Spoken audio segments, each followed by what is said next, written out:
to Project Diehard Monday Mission Update. We are here on Mission Monday updates. I even said it backwards. Mission Monday update. We are here every Monday night at 6:30 p.m. Central Time, and we are here to give you all the updates, all the news, all the latest and greatest of what is going on with Project Diehard. We, as always, are so privileged to have the founder and president here with us tonight. Brian Gibson will start us off with all the latest news on his end, and we are looking forward to this evening. So, Brian, happy to have you here, and welcome on in. What is happening today? Well, hello. Well, today, you mean last week? Last week. It's been a busy week. We got some good news, but really not good news that I got to brief out today. And I really hate doing this, but people know the mission and that we work off the blessings we receive.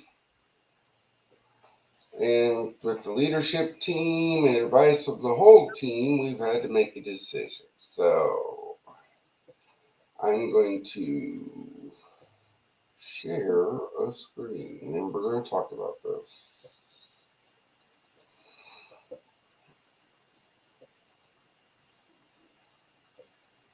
There it is. Bam. Effective March 1st, all Pdh outreach programs are going to be suspended. Now, this is not canceled, folks. This is suspended. It is with a heavy heart that this decision has to be made. But being a good steward and having good advice, we have to concentrate on the main building at Forward Operating Base Rush. That has to get completed. So, until resources are met within funding and volunteers, we have to suspend them. Now, we're still going to go on with our February one. We did our first on Saturday. We had a total of 3 veterans that came to Forward Operating Base Rush, got a free meal, some fellowship, and our Paducah Fellowship breakfast will be on Wednesday, the 7th. I get to break the bad news to those folks. Yeah, that's the bad news. I mean, well, it's not good or bad. It's just the facts. Do you want to speak to that at all, Sue? I mean, Sure. Yeah, because when I heard that, that this is where we are, that right away, my first instinct is, oh no, it's sad because it means a lot to the guys who are and gals who are coming to have that time of fellowship and to have an event to look forward to each month. That is something that means a great deal, and that has to take a pause is not something to take lightly. That's a big deal. So priorities need to be made. There's no way around it that there's business decisions that need to take place because although you don't want to think about this as a business, you have to take it in that sense of we have to work in a way that is smart and good stewards of the money that is available or lack thereof. And in order for the mission as a whole to move forward in the way that it needs to move forward, you're right. The building needs to open. The building that is a piece that has to happen because that opens doors to other funding sources. Taking that priority to get that step in place will help on multiple levels, right? It'll help on the funding level. It also will help on that practical side of being able to start bringing folks in that can stay at the base there. So there's multiple pieces to go with that. In the short term, it's to me, I consider this to be a really sad moment that we are at a point where we have to take a moment, and it feels like a step backwards, right? Take a step back and reevaluate the reevaluations happened, had to reevaluate where we are as or as an organization in order to make the big goal happen. We have to sometimes take a step backwards, and Yeah, that's okay. It's not desired, it's not what we want, but it has to be okay because bigger picture in mind here at the moment, right? yeah. We started the fellowship breakfast. I mean, right off the get go when we started back in 2018.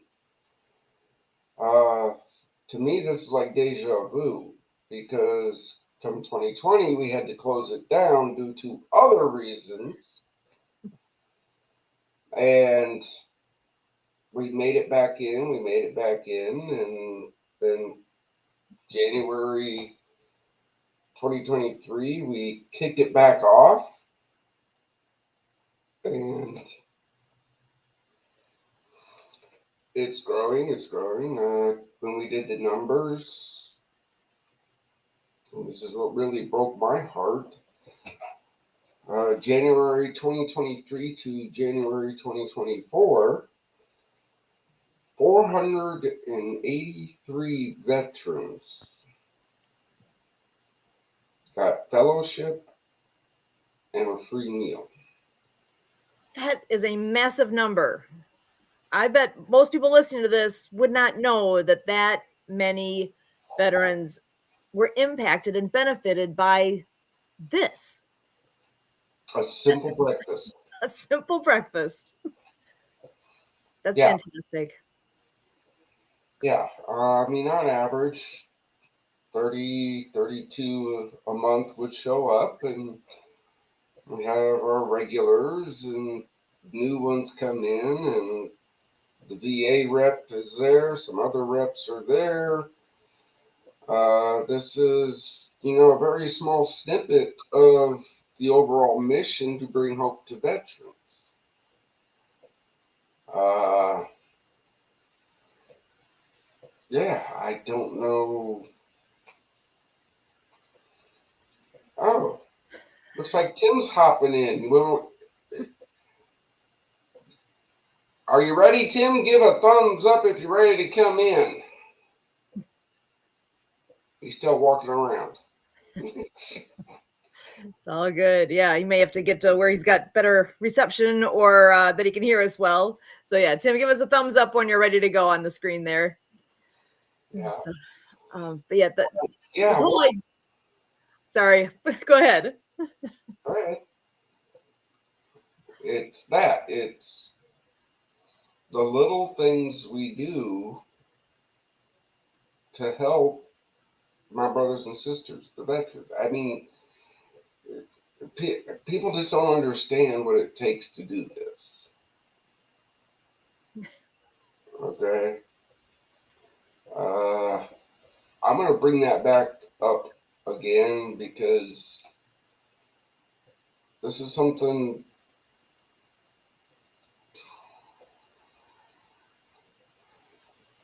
Okay. In fact, I'm going to.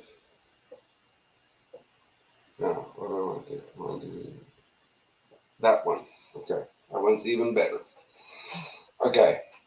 It says right there, join the team, right? How do you join the team?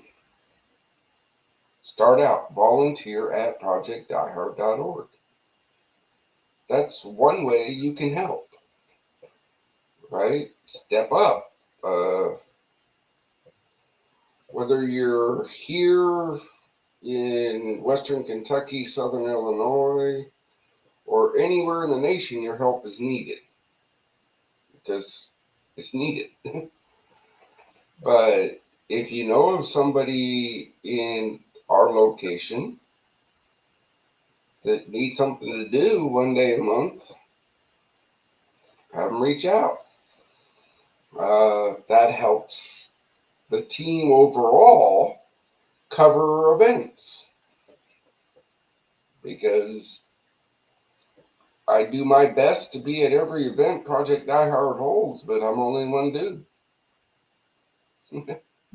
This is too big for one person. This takes a team. Yeah. Scan the code. Any amount you give every month, it goes to support these programs, these outreach programs. It goes to do everything that we do. It doesn't go to wallets. It doesn't go to big trips. It doesn't go to, all that other stuff you read about. That's just,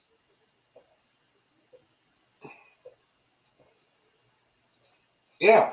I mean, you sit in weekly meetings with the rest of the team. Tell people what's the biggest thing we talk about.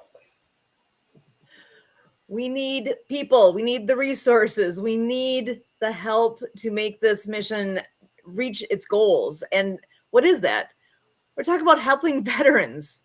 That's the end goal here, is to help and to give hope to veterans. It's pretty straightforward, right? There's so many ways to do that. I think if somebody was to hear that statement, just, if they're listening into this and don't understand what this is and what's going on here, just to have a lofty comment of giving hope to veterans, like, what does that mean? Why is this important? Why do we need this?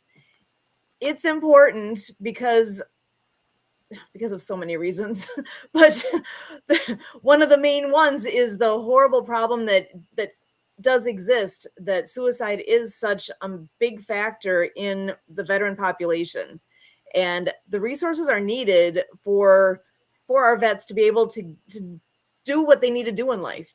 And sometimes we don't know where to turn, right? Sometimes everybody needs help at different times, and what that looks like for each person is going to be different. But that's where Project Die Hard comes in. We have so many different people, so many different organizations and partnerships there. The network is growing as far as who knows about Project Die Hard and who can provide different resources for this organization. And that's something we need more of. We need to continue to grow in that. So if you are a resource, if you are somebody who has connections, what ideas do you have? This doesn't come from a single person. I mean, this started with a single person, right? It started with you, Brian. But for where it's grown, it takes more than one person to make this big of an impact. And there's a good team in place. There's a leadership group within this organization. There's an ambassador group. We're right here putting out this podcast to share information. We need to get the word out of what's going on and why this need exists and what can you do? Because that, I think, is going to be the big piece here, is for, as you're listening to this, think to yourself, what can I do? And realize that what you can do, whether it's big, small, whatever you think is big or small, whatever you can do will make a difference. Your time, talent, your prayer, what is it for you that will make that impact? That overall question, bring veterans hope. You're right. What is that? What do you think it is? That's what I'm asking people. Whatever you can imagine that could bring a veteran hope. We want to do that. We do. So yeah, reach out to us. You got an idea? We want to hear them. I'm going to reiterate. Look, God will never leave this mission. We will never use the suffering of veterans to grow this mission. And there's no drugs, No alcohol allowed within this mission. If you can work within those parameters, Sue knows them because I think I count them out in every meeting, just as a friendly reminder. If you can work within those parameters, reach out to Sue, reach out to Kurt, reach out to contact at projectdiehard.org, volunteer at projectdiehard.org, and we'll fit you into the team. We'll fit you into the team. That's what it's going to take, folks. Everybody roll in here. Uh, hashtag pray, hashtag share, hashtag volunteer, hashtag donate at Project Diehard. Yeah, yeah, folks. Our marketing team is really great at that. They say, "Hey, this is the hashtags we need, and this is the hashtags we're going to use," and then that goes up and down and around. And if you see Sue's post about Project Diehard, you probably see that there. If you see Kurt's post about Project Diehard, you probably see that there. That's part of this team with how they bring their help.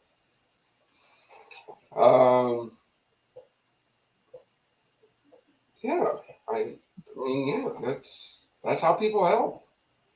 Well, and current status for the building itself and the grounds for forward operating base Rush. So the doors are open, and groups are able to come in and utilize that facility. So that's a major hurdle that you've already achieved. That we And have achieved. yes, Yes, November 28th, we did the soft opening. We are there, right? 3 veterans already came and got a free meal and fellowship. In my eyes, that was a complete mission success. that's huge. That's huge. But you're right. I'm just the founder. I got smarter people around me, folks. Well, and here's a question for you. When is the next time where people can come and be on site there and help? That would be February 10th. Because that is one thing we're not suspending. Okay? That's our give back day. Come. Bring your muck boots. Bring your gloves. Right? Bring your friends. Bring your friends. Come. 189 Haven of Love Drive, Makanda, Illinois. Coffee and donuts start at 8 o'clock. Right? Let us know you're coming so we can provide lunch. If you're going to work, I'm going to feed you. The bean counters are going to hate me, but it's going to have to happen. But And what is the next things that are happening at the building there? Right now, we are updating the back 2 rooms. We've already started demo. Those 2 rooms will house. Well, I can't say that right now because they will provide 12 places for our volunteers to lay their heads when they come down for a week. Right now. When the rest of the building is done, it will provide 12 single veterans with a bed for up to a year. That's huge. Yeah, but again, that's right now, that's where all of our resources has to go, because you're right. You said it earlier. Once we get residents in the building, 12 single veterans and 2 veterans with their families, funding sources become available to us. And we don't have to do things like this and cancel stuff. Because you guys know how much I hate canceling events.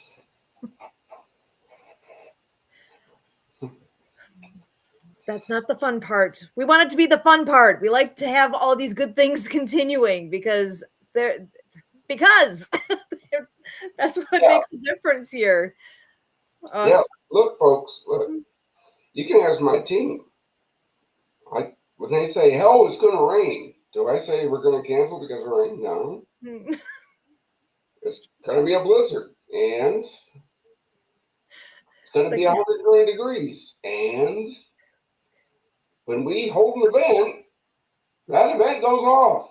Because it could be that one time that veteran is going, I'm going to hang on just a little bit more so I can make it to that event. Something to look forward to. We all need things to look forward to. That, in my mind, in the simplest sense, that is hope. That is hope. Okay. I see a shadow. Let's just boom. Hey, Tim. Tim, are you there? Hi. Let's see, video. We see like a shadow. There you go. You can just do that. Have you been listening to the show and hearing us? Yeah, it sounds great. Keep on. We need to treat our veterans better than we treat our citizens, or at least equal. Yeah. Congratulations on opening what you've done so far. Really. Oh, again, brother, it wasn't me. It was my team. We did this. Yeah. But having to cancel our outreach programs really breaks my heart. Well, sometimes you have to regroup and focus, which is, I think, what you're doing. It makes sense. It's okay. Yeah.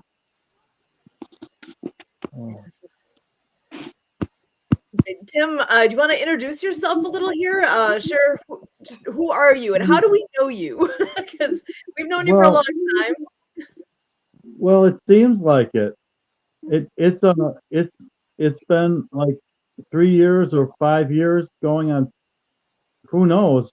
And then it's like as soon as the COVID came, it seems like we all kind of got on Zoom right away. So yeah, we're I guess my life has just gotten a lot better, and I kind of hope that for the veterans too, right? Because I think that my life needed some help, and I think when we work together, we get there faster. I've always believed that. I've always believed that people sticking together and not quitting, at least not quitting, they'll finally find a way to get if they have a goal, will accomplish the goal. So yeah, and for me, I've tried to become a helper for people trying to start their own business. So maybe somewhere along the line I can help the project with that aspect. Getting veterans into businesses. Again, brother, any help from my brothers and sisters is a blessing, right? Yeah. I know a lot of my brothers and sisters, they contact me and they go, I want to start a business. And I go, okay. I have no idea how to do that. I started a nonprofit not knowing what I was doing, but I've learned.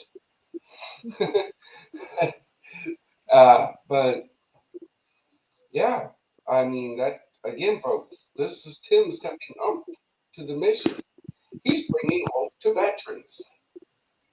That's how he brings hope. How are you going to bring hope? That's my question. You know, what are you going to bring to this mission to help? And you know what the simple part of this too is? Tim found out because we told him. You talk about the mission with your friends, with the people that you know. Talk about it on Facebook. What way can you get the word out? That's we've got all these Monday updates that we're doing. So the videos exist. We can share those out and let people know in a very simple way what's going on. Yeah, we have Instagram, Facebook. Oh, our YouTube channel, the Project Die Hard YouTube channel. This drops there every week.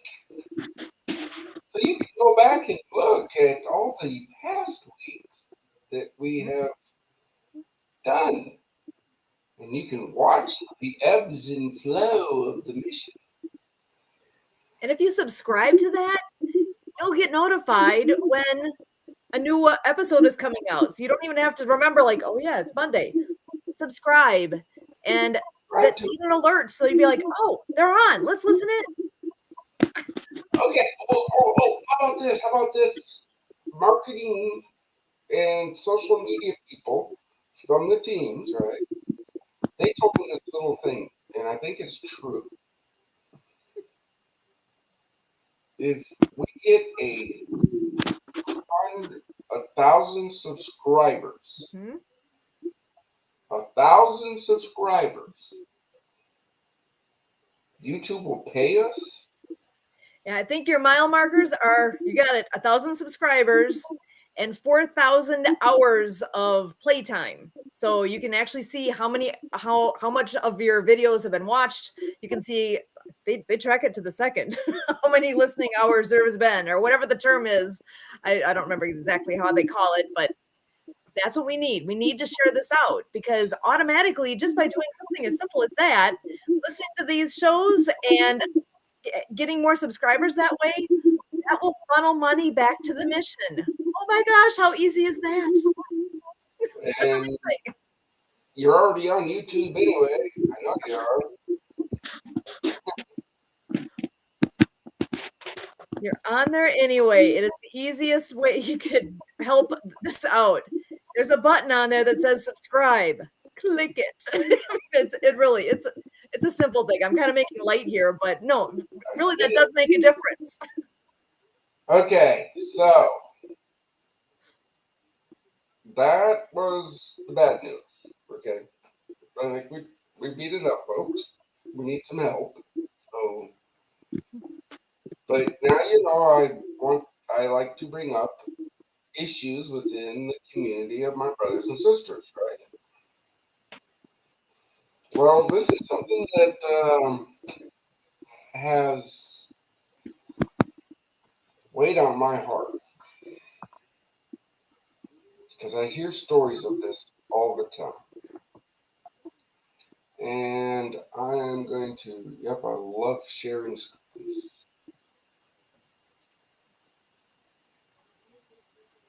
Boom. All right. We are faith-based and scripture-led. I make no bones about it. But with talking with my brothers and sisters, we got this little thing called church hurt. And that's where people of the kingdom who claim that they're Christians, I'm trying to figure out how to word this, but well, no, look. Some of you've seen the post, some of you've seen, my team knows I'm going through a little bit of an issue here at the house. Right? Going on 6 years. Everything I do for this mission has affected my family, my wife especially. And we had to take a little break, and I had to go to the fob anyway. But I took an invite to a church to attend service. Great service, great people. They invited me back for a dinner and prayer meeting. And this is what hurts me. And I won't drop the name, so don't bother asking.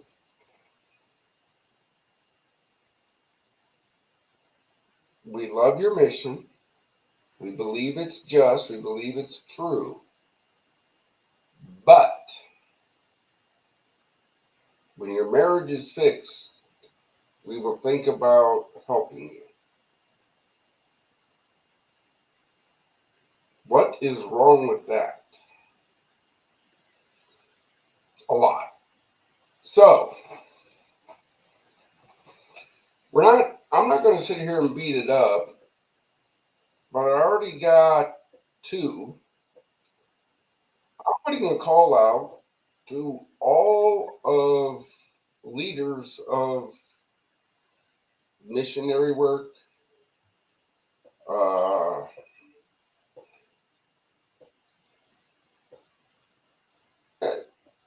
he's not ready yet.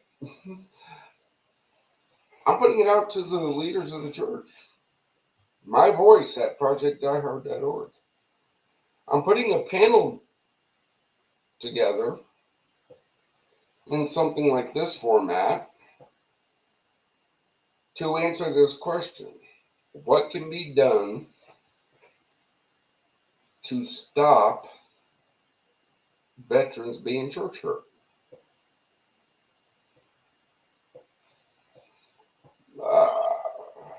So I will stop sharing. We will bring Kurt on. Hey, here he is. He's back from another mother. It's the Kurt. Hello, everybody. Doing good. I know you've been watching the show, and you were in the meeting this morning, so you know all the issues, right? Yep. We got having to suspend the programs and the church hurt issue. I got to get going, folks. We're about halfway through, but I am going to turn this over to my ambassadors because they know everything that needs to be done. And I will see you all next week, hopefully with better news. And that was just a hoax. We got everything we need to do it now. But with that, I thank you all for your time and your attention. And Die Hard 6 out. Awesome. Brian, we can't thank you enough for all that you're doing. I don't know if people even can comprehend the amount of time and effort that you put in with all of the things related to Project Die Hard. You really give your all to this. And I can only ask and hope that others will give a fraction of what you are giving and can participate, like we had talked about before, on whatever level they can. It makes a difference. Something as, I'm not going to call it small, but something as simple as praying for the mission, or take it a step up, volunteer your time, take it another step. You have that email that you just mentioned about my voice at projectdiehard.org. Use that. We are taking in people's own voice, my voice, right? What are your words? What are your words of hope? What can you say that we can share? Very simple. We can schedule something with you to record a message of hope for veterans, and we can use that to help grow the mission, help share hope. So, Kurt, I know you're coming on in here. I want to give you the mic for a moment here so you can say hi and share what's on your mind. All right. Thanks, Sue. Well, first of all, I want to thank Tim for joining in. I talked to him about an hour and a half ago, and he was very agreeable to come on in and be of service to veterans in this way with this production and understanding quite a bit about what Project Die Hard does do in this mission. And I heard, our president, Brian Gibson, bring up the topic of, veterans being, church hurts. So yeah, being in that, meeting of our team here, our podcast team this morning, you, Sue, and me on with Brian. And then he said that, you, Sue, you were like, what? It was like, I didn't catch that. What was that? What's that term? A new term. Mm-hmm. So here we are at this point in life, and Brian teaches us about this dynamic, this experience that a veteran can have. It's church hurt. That's not, something where the name doesn't specify that it's just for veterans, but even that there's a thing. I mean, I haven't heard about this in any circles, much less veterans. And then to think that there's any circumstance in which we, find a way to have any veteran in our midst, think lesser of themselves because of what we say, or maybe that doesn't end up happening, but that could happen, to kind of have some dynamic where we are positioning a veteran to be in a lesser role in our engagement, just because of our concerns about that vet, outside of, what they did to, deserve it, or that it's a reaction that's out of place, because to me, that's why the term church hurt exists, because it's an advocacy to say that veterans are trying to play a role at their church and just be themselves in church. And then here to have any church leader, any, fellow person in the congregation, kind of make, some dynamic where that veteran has a tougher time to participate, or in cases like Brian was describing, to us earlier today, that, a veteran can kind of be given a condition, that it doesn't really equate to, any effect on other, members of the congregation or anything. It's just really, a leader or a person kind of saying, you're not meeting up to my standard. You're not doing in your life what I need you to do. So they say what they say, but to me, it's kind of like telling that person, just go away until you suit, my pleasure. And it's just kind of like, in a faith community, this is amazing, because in my faith journey, I subscribe to faith experiences where it's about our creator. It's about our source, our heavenly Father, all of this. That's why we all congregate. That's why we gather. When two or more gather in his name, is to me the concept. And to me, it's like, especially when that's a veteran. I mean, when we look at our ability to celebrate whatever faith tradition we subscribe to, and look at the role historically that veterans played in this capacity to pray and to, declare and decree our creed, our country works regardless of race, creed, color, and so forth, right?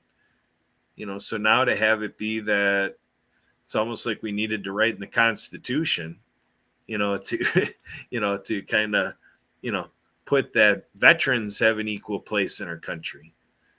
So to me, I entered today just absolutely mind-boggled that here on this show, Mission Monday, excuse me. So on Mission Monday, we have to, bring this narrative forward and to stimulate this dialogue.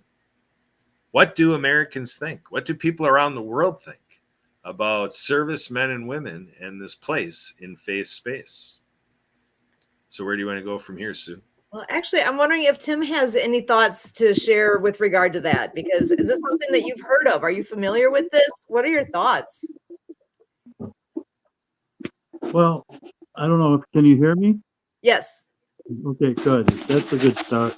I do understand, and I'm wondering if our audience could understand this better. And what can I say to bring the audience into this discussion so that we all understand what we're talking about? Um, I find this with social service organizations and maybe governmental organizations and the church, that sometimes we blame the victim, um, and we say to the victim, in this case a veteran, let's say he's a victim, we say, well, if you subscribe to God and Jesus and all the commandments of our religious organization, then we will help you. We will help you when we feel that you. So you have to think like a service member, like a military service member. He's he's followed all the rules of the military, and his country, and now the church says to him, well, we have a whole new set of church rules we need you to sign off on. And after all the military rules and all the church rules, then we will consider helping you. And to me, it's the first job of the church to help the military personnel. It's not the last job of the church. And again, I repeat, what we're doing is we're blaming the victim. We're saying, you, the military member, it's your fault what happened to you. It must be your fault because it happened to you and you let it happen to you. It's kind of the 1950s all over again. It's kind of like, you got hurt. Well, why did you get hurt? You must have deserved it. And I think when Brian says that, I'm not confused as to what he means. What he's saying is, we've done our duty for church, for government, and for God, and for everything. We've been in the military. We've defended the kingdom, and now the kingdom says you're not worthy anymore. And the irony is, we're a government of God. In God we trust. But then when we go to the church says, oh, by the way, you have to prove that you're worthy to God. See, you've defended the kingdom. Now the kingdom wants to see if you're worthy of its help. It's kind of, I think, I can't paraphrase what Brian said because he said it his way, but it's kind of, it just doesn't make sense. So when he says church hurt, he's like, I think the military man goes to the church and he's hurt again, one more time. He's the victim and he's looking for help. And the church says to him, well, wait a minute. Why do you think you deserve God's help? So that's kind of how I see. It's very meaningful. It's not easy to understand, but it's reflective. It's editorial, but I get it. I get it. I think if Brian was here, and unfortunately he's not, but yeah, it's blaming the victim all over again. He's hurt, and now you're going to blame him for his hurt instead of doing the easy thing, which is to help him. I'm trying to think of a modern example that we do this in other parts of society. Like, to open up this discussion a little bit, like, we still do this. We still blame the victim um, like caregiving. We do this to people that need care. We do this to women that are suffer rape. We blame them. We do this. So, and I'm not saying the church does it in every instance, but I think Brian has a point, and I think it's a good discussion. Yeah, go ahead.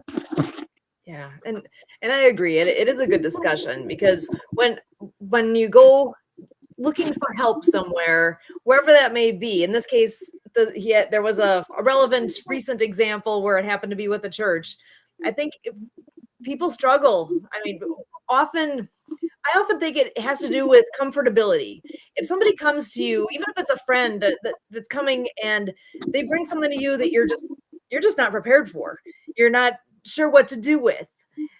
It very well could be something along those lines, because we're all human, and we get different challenges that come our way, and everybody's life experience is different. So sometimes I wonder how much of that is just our own personal limitations of, hey, somebody came to me with something, I'm not prepared to handle this or do necessarily the thing that they need. I need to think beyond myself at that moment, which is hard to do, right? You want to be able to be what they need, or I don't know. So it's a hard question, right? If I don't have the answers, if I can't provide the help for whatever that person needs, I would hope I have it within myself to help come up with resources or somebody else that maybe would be a better fit to address whatever this person would be bringing to me. So like in that example where somebody went to the church, and whatever that church was, and was basically kind of given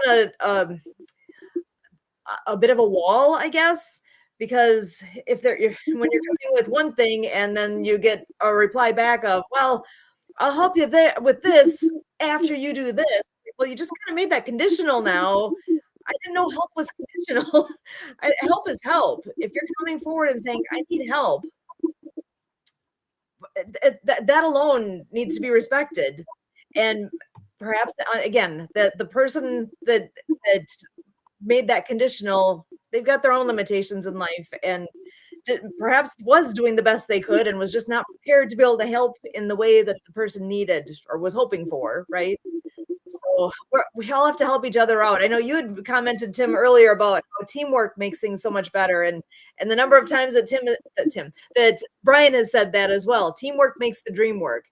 That is, in my mind, just a bottom line truth that is true. It is, when you have more than one person on a mission, on task to do something, the bigger the team, the more effective you can be, and the more broad you can be in what's being accomplished.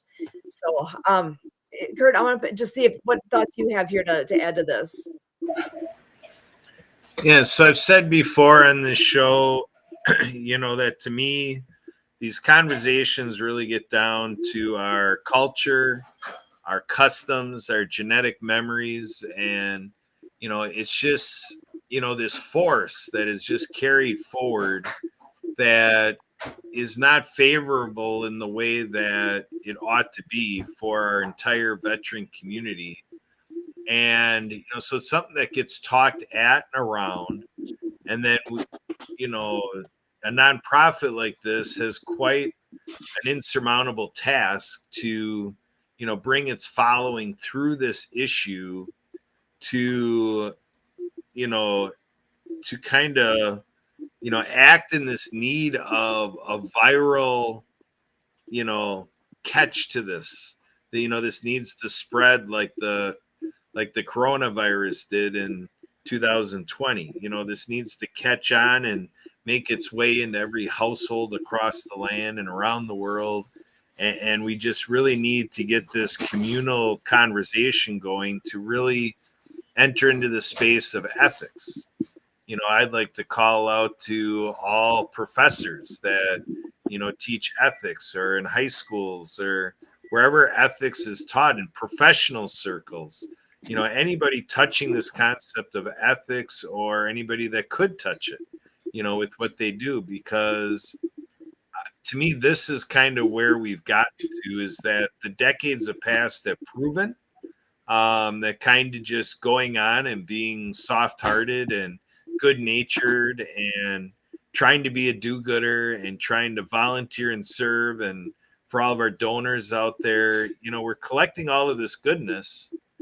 And, the evidence, the actuarial scientists, can get on this and say that under the present state of affairs, there's nothing that, can get us to where we're expecting a decline in veteran suicide ideation and losing, veterans to suicide, and looking at the, perverted inequity, the, kind of looking at that statistic where about, something north of half of our suicides are from the veteran community.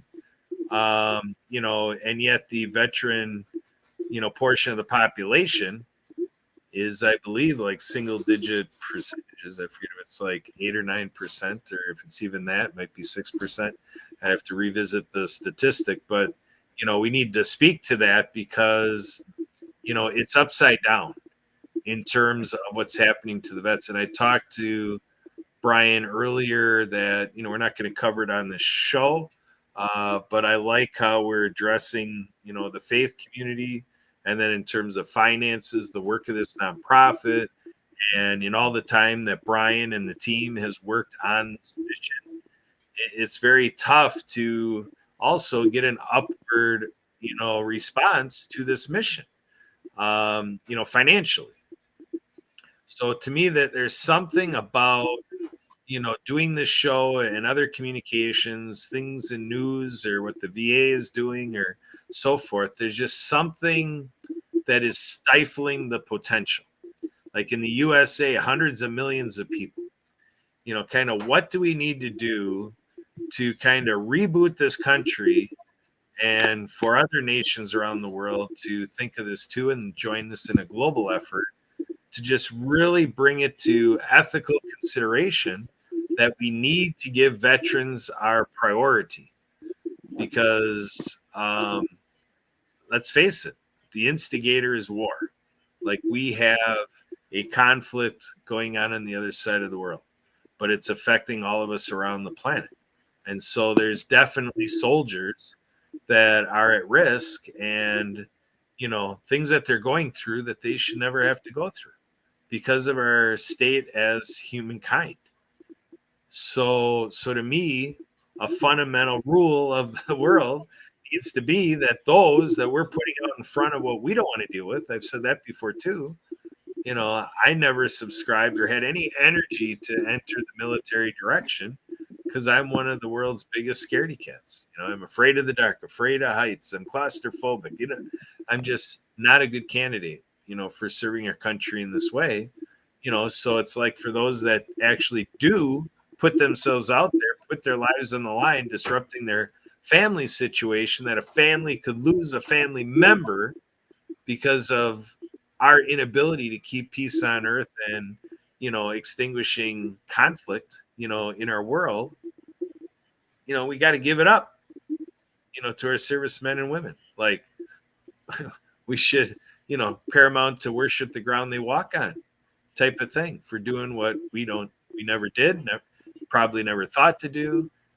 And, they did it for us. And then now, so it needs to be ethical to say that when we are aware somebody's a veteran, they're in the VIP club. Yeah. And there is a piece of this too, where I think about, if you're hearing this message, you understand the issue, you understand that there's a problem here and that there are ways to make things better.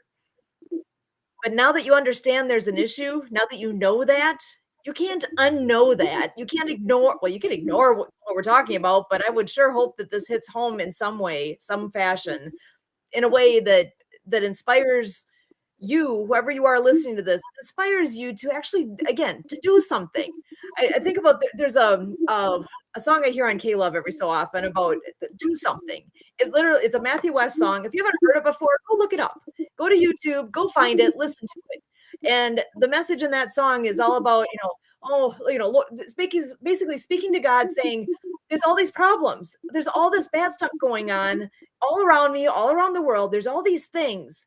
Lord, why don't you do something? And then the song flips around and like God is speaking to you saying, I did do something. I created you. I created you to do something. And that's the whole premise of that song. And I love that message of, don't complain about what's going wrong. Do something. And again, when it comes to Project Die Hard, it could be do you have the money to donate to help make make all of this project, the actual physical project going on Forward Operating Base Rush? Can you financially help that? Do you have materials that could be donated to that? I'm thinking, it's tax season, right? Tax write-offs, you get a refund perhaps. Would you be able to donate some of that back to this mission? I'm just trying to throw ideas out there because there's ways to help financially. There's also ways to help as a volunteer as well. Physically, can you go there and help out? Can you do something wherever you are? As simple as, again, there's the YouTube channel for Project Die Hard. Look it up, subscribe to it, share it out. Do you have social media with what you do personally, professionally? Do you have social media presence yourself? Share this out. If you're not sure what to share, there's all sorts of things that Brian posts on there that you can pick your favorite thing that you're seeing and share that. Talk to people. Talk amongst your friends, amongst your colleagues. Make an impact that way, because the only way this is going to grow is by sharing it. The last thing I want to see is for this to be the best kept secret out there. This should not be a secret that this organization exists. Project Die Hard is here for a reason. So, and again, what you do, it could be as simple as praying for the mission, praying for the success, and for impacting lives the way it's intended to. So there's all sorts of things that can happen here, and I guess, and that's why I'm here. I'm hoping to help get that message out there and to share it far and wide. Because again, teamwork makes that dream work. And sharing it out there is the only way we can grow what's happening. So I know we're coming up towards the end of our time here. I want to give Tim a chance to see if he has anything else on his mind to share with us again. Because Tim, we're really grateful that you've joined us tonight, and hope that you're hearing things that can inspire you to potentially share this in some way, shape, or form. And I know you've got a great heart. So I would love to hear what's on your mind and on your heart now. Well, I just want to make something clear, that none of us is trying to say anything about the church. We all love the church. All of us do. And we're big time Christians. We love God. And Brian is the head of this forward operating base, FOB. And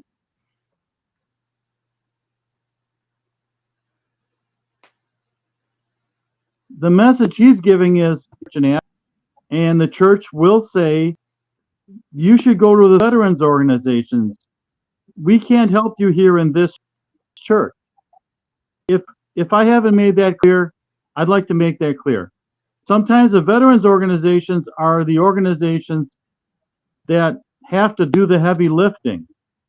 But the church makes it clear that the church is not for you. And not all churches, again, I repeat, but the church is not here for you, Mr. Veteran. You're supposed to go to the veterans organizations. That's where you are supposed to be, not the church. And this has happened. And I don't know this for a fact, but I know that's what Brian is saying. Brian Gibson, you will find out that he's 100% is, and he's just there for the veteran. And he's not trying to hurt anybody. He's not trying to hurt the church. It's a very, very sensitive subject, but I think Brian is a paraphrase for Brian. There are instances when a military man, after being in battle in Iraq and Afghanistan, and walks into a church and he gets the cold shoulder, right? The soldier gets a cold shoulder. Can't even say it. So so that's a subject. You know, we're not gonna fix it here, but we're identifying it, and we're making a case here. And all you need to know is this is a great organization to donate to. We're trying to build a foundation so that future generations of soldiers that come back from war and will be welcomed by the forward operating base with Brian Gibson. And you know, regardless of what religion they are in, that's a welcoming place in McKenda, Illinois, that Brian is trying to build. So yeah, we all love the church. That's why we're saying, hey, take a step back and look and see what's going on. It's happening, and you know, let's see what we can do about it, or at least talk about it, bring it up. Excellent. Yeah, thank you so much, Tim, because you're right. And that's one of the premises that he operates on all the time, is that God will never leave the mission. That's easy for me to say. I think we're getting to that tongue-tied point of the evening here. I love this group. There are so many good things happening. I do want to see things continue in the right direction. And to me, right direction, in growth, in growth and making that difference for people. Because I know, like he had said, like Brian said earlier in the show here, that there are some things that will be suspended for the moment until we can get finances in better order and be able to move things forward there, because you need the money to actually buy those breakfasts for the veterans, for those breakfast events that are taking place. If there's not money in hand to do it, it doesn't happen. So I'm going to straight up call out to say, hey, is there somebody listening that can make a donation specifically to keep that going? You're out there. I don't know who you are or where you are, but you're out there. So let's share this out so we can keep the progress and keep the programs moving forward here, so that we can make the difference for these veterans that really need what's there. And they deserve that honor and that ability to do that. So I'm here. I'm offering myself up to people to reach out to. Really easy. Susan@projectdiehard.org. Real simple. Susan@projectdiehard.org. Same with Kurt. Similar deal. Kurt@projectdiehard.org. We also are looking for guests to join us and contribute to this conversation that is happening on Monday nights here with the Project Die Hard Mission Monday update. And if you want to join us here on the program, we would love to have you.